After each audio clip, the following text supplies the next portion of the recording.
Alhamdulillahirabbil alamin wa bihi nasta'inu ala umuri dunya waddin. Asyhadu an la ilaha illallah wa asyhadu anna Muhammadar Rasulullah. Allahumma sholli ala sayyidina Muhammad wa ala ali sayyidina Muhammad.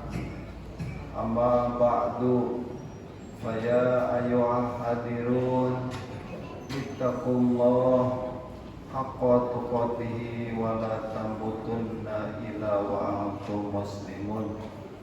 Wa qala Allah ta'ala fi kitabihil karim, a'udzu billahi minasy syaithanir rajim. Inna a'tainakal kautsar fasholli li rabbika wanhar. Inna syani'aka wal abtar. Sadaqallahu mawlal alim wa balagha rasulul habibul karim. Wa nahnu ma'aqala halikuna wa rajikuna minasyahidina syakirina biqalbin salim. Wa nastaghfirullaha hayyul qayyum. Pertama-tama marilah kita panjatkan puji dan syukur kehadirat Ilahi Rabbi, bahwasannya sampai detik ini kita masih diberi kesempatan oleh Allah Subhanahu wa Ta'ala, yaitu berupa jatah umur yang mudah-mudahan sisa umur ini kita manfaatkan sebaik-baiknya untuk beribadah kepada Allah Subhanahu wa Ta'ala. Salawat dan salam senantiasa tercurah limpah kepada baginda alam, yakni Nabi Muhammad Sallallahu Alaihi Wasallam. Tak lupa kepada keluarganya yang suci, para sahabatnya yang mulia, tabi'in sampai yaumil akhir. Dan mudah-mudahan kita dijadikan umatnya, yang tentunya kalau jadi umatnya Nabi Muhammad nanti di yaumil akhir mendapat syafaat dari beliau. Amin ya rabbal alamin. Hadirin sidang Jumat yang berbahagia, Allah menciptakan surga dan neraka. Neraka jelas diperuntukkan bagi orang-orang kafir, dan surga jelas ditentukan untuk orang Islam. Kita ketahui Islam itu terdiri dari 5 rukun, yaitu syahadat, sholat, zakat, puasa, dan naik haji. Tidak sah Islamnya apabila hanya 4 atau 3 yang kita lakukan. Dan yang disempurnakannya yaitu dengan ibadah haji. Mampu tidak mampu, kalau niatnya kuat di dalam hati, insya Allah kita bisa melaksanakan ibadah haji tersebut. Niat ibadah haji tidak hanya tertanam di dalam hati, tetapi disertai dengan menabung di bank atau di instansi yang lainnya. Mikot zaman haji diawali dari Syawal, Hafid, Rayagung, sehingga perjalanan haji dimulai dari bulan Syawal, sudah diberangkatkan untuk melaksanakannya ke sana. Puncaknya haji yaitu tanggal 9 Zulhijjah, dan tanggal 10 Zulhijjah merupakan hari Idul Adha yang tidak melakukan ibadah haji dan disertai dengan penyembelihan hewan kurban. Ini dikatakan melalui firman Allah tadi, fasholli li rabbika wanhar. Jadi sholatlah dan berkurbanlah. Ini ditafsirkan juga dan didalilkan juga sholat di sini yaitu sholat Idul Adha. Berkaitan dengan sholat Idul Adha dan kurban, tentunya tidak lepas daripada peristiwa orang yang kedua tersabar di dunia dan mendapatkan gelar Ulul Azmi, Khalilullah, dan Allah tempatkan di langit ketujuh, yaitu Nabi Ibrahim alaihi salam. Beliau diuji dengan lawan politiknya, yaitu Raja Namrud. Raja Namrud adalah salah satu dari raja, bukan hanya merajai satu negara, tapi Raja Namrud merajai seluruh dunia. Kita ketahui raja dari seluruh dunia itu ada 4 orang, yaitu 2 dari Islam dan 2 dari kafir. Yang dari Islam yaitu Nabi Sulaiman alaihissalam dan Dzulqarnain. Sedangkan dari orang kafir yaitu Raja Namrud dan Bukhtunusor.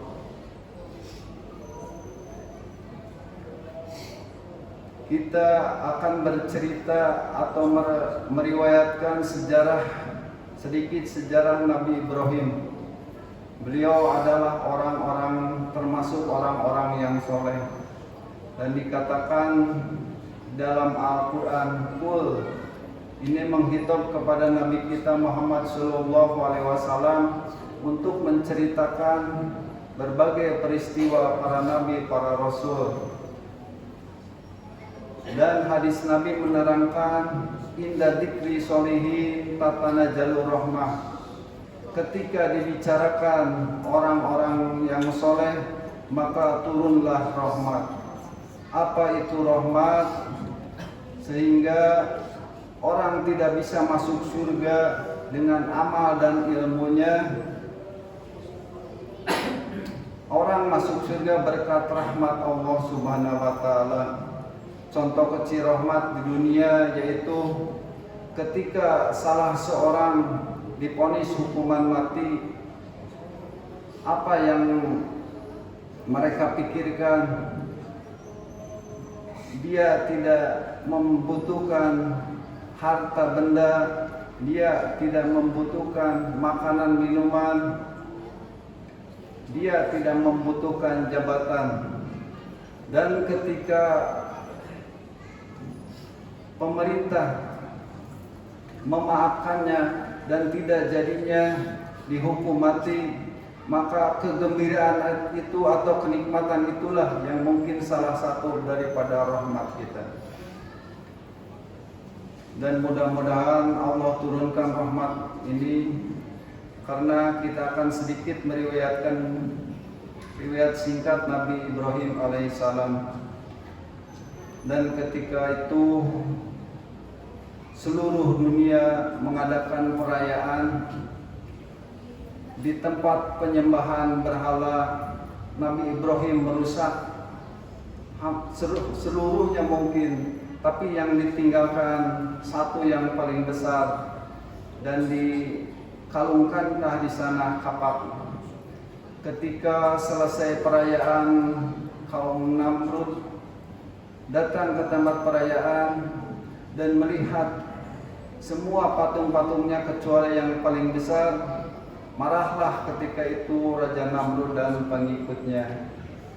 Salah satu di antaranya tahu bahwa yang merusak itu adalah Nabi Ibrahim, sehingga Nabi Ibrahim dipanggil oleh Raja Namrud dan ditanya, "Wahai Ibrahim, kenapa kau merusak patung-patung tersebut?"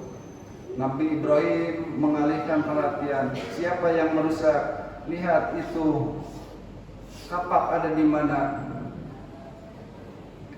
Kata mereka, "Masa patung bisa merusak?"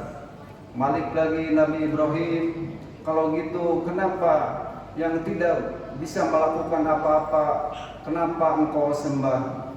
Dan akhirnya tidak mau kalah, Raja Namrud memutuskan Nabi Ibrahim untuk dibakar hidup-hidup. Ketika itu persiapan pembakaran Nabi Ibrahim sudah disiapkan dan dinyalakanlah api tersebut walaupun jauh terasa panas. Untuk itu Nabi Ibrahim dilemparkan ke api itu dengan cara diketepel. Ketika itu malaikat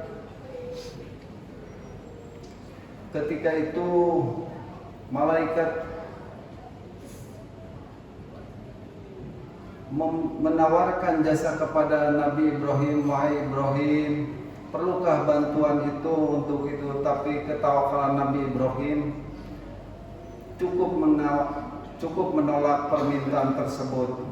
Maka Allah menurunkan firman-Nya kepada ya naru kuni bardan wasalaman ala Ibrahim. Ketika itu api menjadi dingin, dan sebaliknya Nabi Ibrahim yang berada di dalam api malah kedinginan. Singkat cerita, Nabi Ibrahim menjelang umur 100 tahun tidak diberi keturunan. Ketika itu Siti Sarah menyarankan Nabi Ibrahim untuk menikah lagi, dan menikahlah Nabi Ibrahim dengan Siti Hajar dan dikaruniai yaitu Nabi Ismail alaihi salam. Karena serumah tidak enak, maka Nabi Ibrahimlah memindahkan Siti Hajar dan Nabi Ismail ke daerah Mekah, dan di sana diberi perbekalan, dan akhirnya mungkin nanti nasabnya sampai ke Nabi Muhammad SAW. Pulang ke rumah, Nabi Ibrahim sangat baik hati. Setiap tamu diundang, disuruhlah makan di rumah dengan menyembelih hewan-hewan kurban tersebut. Dalam hati Nabi Ibrahim, karena terlalu baik dan dermawan, maka di dalam hatinya berbicara, jangankan harta benda, keluarga pun seandainya mau dikurbankan. Ketika itu Allah menguji beliau dan bermimpi menyuruh menyembelih Nabi Ismail. Di sanalah kesabaran Nabi Ibrahim, dan dikatakan beliau adalah sabarnya nomor 2 setelah Nabi kita Muhammad SAW. Tak lama kemudian datanglah ke Mekah untuk menyembelih Nabi Ismail. Walaupun pisau setajam seperti penyembelihannya, tapi ketika waktu mau disembelih ke Nabi Ismail, pisau tersebut tidak mempan. Maka bertakbirlah Nabi Ibrahim, dan akhirnya kena lehernya, bukan kena leher Ismail, tapi kena ke leher kambing. Berselang 12 tahun Nabi Ismail, maka Siti Sarah kemudian mempunyai anak yang bernama Nabi Ishak alaihi salam. Barakallahu li wa lakum min ayati wa dzikril hakim, fataqabbal minni wa minkum tilawatahu innahu huwal ghafurur rahim. Allahumma shalli ala sayyidina Muhammad wa ala ali sayyidina Muhammad. Alhamdulillahirabbil alamin. Wassalatu wassalamu ala asrofil anbiya'i wal mursalin sayyidina Muhammadin wa ala alihi washabihi ajmain. Asyhadu an la ilaha illallah wa asyhadu anna Muhammadar Rasulullah. Allahumma sholli ala sayyidina Muhammadin wa ala ali sayyidina Muhammad. Amma ba'du, ya ayyuhal hadirun, ittaqullaha mastata'tum. A'udzu billahi minasyaitonir rajim. Bismillahirrahmanirrahim. Inna Allaha malaikatahu yusholluna 'alan nabi ya ayyuhalladzina amanu shollu 'alaihi wa sallimu taslima. Allahumma sholli wa sallim ala abidina wa syafiina wa karimina lana Muhammad sallallahu radhiyallahu anhu li sahabati Rasulillahi ajmain. Alhamdulillahi rabbil alamin. Allahumma ighfir lil muslimina wal muslimat wal mu'minina wal mu'minat Muhammad bi rahmatika ya arhamar rahimin. Rabbana atina fid dunya hasanatan wa fil akhirati hasanatan wa qina adzabannar. Rabbana taqabbal minna innaka antas samiul alim wa tub 'alaina innaka antat tawwabur rahim. Sallallahu ala sayyidina Muhammadin nabiyyi wa ala alihi washabihi wasallam. Subhana rabbika rabbil izzati amma yasifun. Salamun ala mursalin walhamdulillahi rabbil alamin. Ibadallah, inna Allaha ya'muru bil adli wal ihsan wa ita'i dzil qurba wa yanha 'anil fahsya'i wal munkari wal baghi ya'idukum la'allakum tadhakkarun wa ladzikrullahi akbar. Astaghfirullah wa lakum